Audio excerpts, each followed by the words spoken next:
যাদের নামাজ পড়ার সময় দুনিয়াবি চিন্তা মনে আসে বা নামাজে অমনোযোগী তৈরি হয়, তারা ভিডিওটি শেষ পর্যন্ত দেখার অনুরোধ রইল।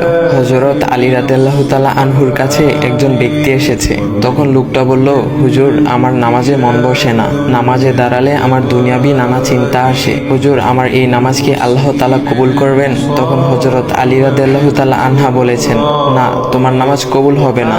তখন লোকটা মনে অনেক কষ্ট নিয়ে চলে যাচ্ছেন।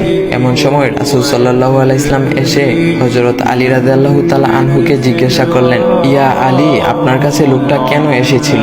এসে দেখি মন খারাপ করে চলে গেল। কেন, কি হয়েছে আমাকে বলুন। তখন আলী রাদিয়াল্লাহু তাআলা আনহু বলেন, তিনি আমার কাছে জানতে এসেছেন যে নামাজে দুনিয়াবি চিন্তা আসলে নামাজ হবে কিনা। আমি বলেছি, না, তোমার নামাজ কবুল হবে না। রাসূল সাল্লাল্লাহু আলাইহি ওয়াসাল্লাম তখন বলেন, ইয়া আলী, আপনাকে আমি একটা চাদর উপহার দিতে চাই, তবে একটা শর্ত আছে। আলী রাদিয়াল্লাহু তাআলা আনহু খুশি হয়ে বলেন, ইয়া রাসূলুল্লাহ, কি শর্ত তা বলুন, আমি আপনার সকল শর্ত মেনে নিব। বুঝতেই তো পারছেন রাসূল সাল্লাল্লাহু আলাইহি ওয়াসাল্লামের চাদর বলে কথা। তখন রাসূল সাল্লাল্লাহু আলাইহি ওয়াসাল্লাম বললেন, ইয়া আলী, আপনি যদি এই মুহূর্তে 2 রাকাত নামাজ একনিষ্ঠভাবে পড়তে পারেন দুনিয়াবি সকল চিন্তা দূর করে, তাহলে আমি আপনাকে সেই চাদরটি উপহার দেব। আলী রাদিয়াল্লাহু তাআলা আনহু বলেন, এটা তো সাধারণ ব্যাপার। আলী রাদিয়াল্লাহু তাআলা আনহু তখন নামাজে দাঁড়িয়ে গেলেন আর তিনি নামাজ পড়তে শুরু করলেন।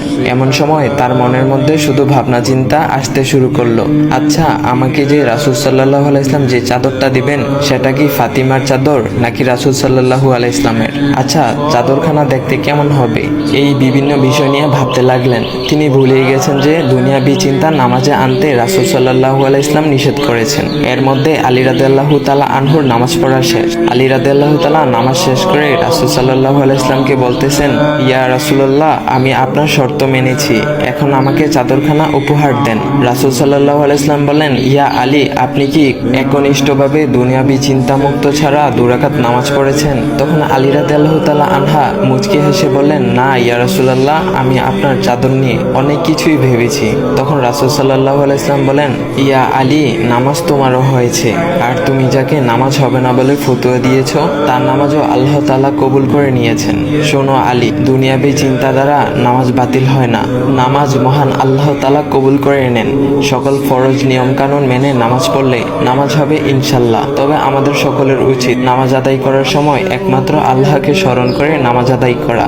নামাজে দাঁড়ালে দুনিয়াবি চিন্তা মাথায় আসে, এটা শয়তানের একটা ফাঁদ।